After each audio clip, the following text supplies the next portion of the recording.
చాలామంది మెత్తని మట్టి ఆ లిరిక్ ఒకటి, బండరాళ్ళని బద్దలు కొట్టే లిరిక్లు ఇవన్నీ వేరే వేరే వాళ్ళ ఎడిట్లు చేసి పంపిస్తుంటే ఎటర్లిన్ రష్ వస్తుంది. Thanks a lot. అండ్ ఒక ఫ్రెండ్ అయితే ఏం చేశాడంటే పాట స్టార్ట్ అయిన దగ్గర నుంచి ఎప్పుడైతే రిథమ్ స్టార్ట్ అయిందో ఆ రిథమ్ స్టార్ట్ అయిన దగ్గర నుంచి ఒక పవన్ కళ్యాణ్ గారి ట్రాన్స్లోకి వెళ్ళిపోయాము అందరము. సో ఇంతకుముందు సాంగ్కి మీరు డ్యాన్స్ బస్టర్ అని పెట్టారు కదా, దీనికి ట్రాన్స్ బస్టర్ అని పెట్టండి అన్నాడు. So that's a good idea.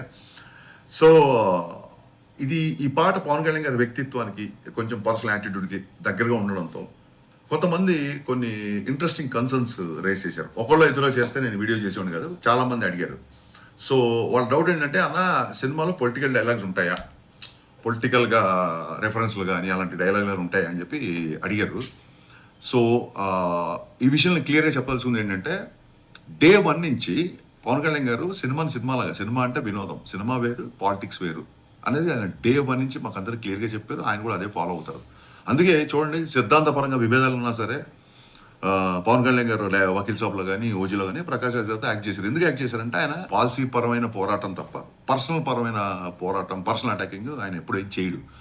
So ఆయన డే 1 నుంచి క్లియర్గా చెప్పాడు, హరీష్ మన సినిమాలో ఒక డైలాగ్ కానీ, ఒక సన్నివేశం కానీ, లేదా ఒక రెఫరెన్స్ కానీ ఏ ఒక్క వ్యక్తి చిన్న పుచ్చుకల్లా చేసినా, ఏ ఒక్క వ్యక్తిని కొంచెం ఇరిటేట్ చేసినా, ఏ ఒక్క వ్యక్తి తప్పుగా ప్రొవోక్ చేసినా, the whole purpose of cinema అంటే వినోదం, the whole purpose of cinema will not be served, అలాంటివి చెయ్యొద్దు అన్నారు.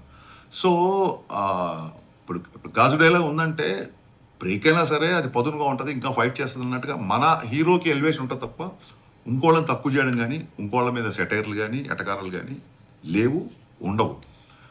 అంటే రీజన్ ఏంటంటే సింపుల్ థింగ్, ఆయనకి అన్ని పార్టీల్లో ఫ్యాన్స్ ఉన్నారు. వాళ్ళు ఓట్లు ఎవరికి వేసినా సినిమా అంటే ఈయన దగ్గరికి వస్తారు. అండ్ ఇంకా గొప్ప విషయం ఏంటంటే, నేను థ్రిల్ అయిపోయిన విషయం ఏంటంటే, ఫ్యాన్స్ అందరూ కూడా సేమ్ ఆయన వ్యక్తిత్వాన్ని ఫాలో అవుతూ, అన్న మనకు వద్దు, మనకు పాలిటిక్స్ రిఫరెన్స్లు అవి పెట్టొద్దు, మనకు ఎంటర్టైన్మెంట్ కావాలన్నా బ్లాస్ట్ అయిపోవాలి, మనకెందుకన్నా అన్నారు. నిజంగా హ్యాట్స్ ఆఫ్ అబ్బాయిలు. నిజంగా కళ్యాణ్ గారిని ఫాలో అవ్వడం అంటే ఊరికే ఆయన స్టైల్నో స్వాగ్నో కాకుండా ఆయన వ్యక్తిత్వాన్ని, ఆయన బలమైన సిద్ధాంతాన్ని ఫాలో అవుతున్నారు. నేను ఆ విషయంలో నేను చాలా థ్రిల్ అయిపోయా. సో ప్రతి ఒక్కళ్ళు ఈ సినిమాకి వచ్చి ప్రశాంతంగా ఎంజాయ్ చేసేలాగా ఉంటుంది. సో ఏ ఒక్క వ్యక్తినో, ఏ ఒక్క పార్టీనో, ఏ ఒక్క వర్గాన్నో చిన్నపుచ్చుకోలా కానీ, కించపరిచేలాగా కానీ, వెటకారపు ధోరణులు కానీ ఎక్కడా సినిమాలో ఉండదు.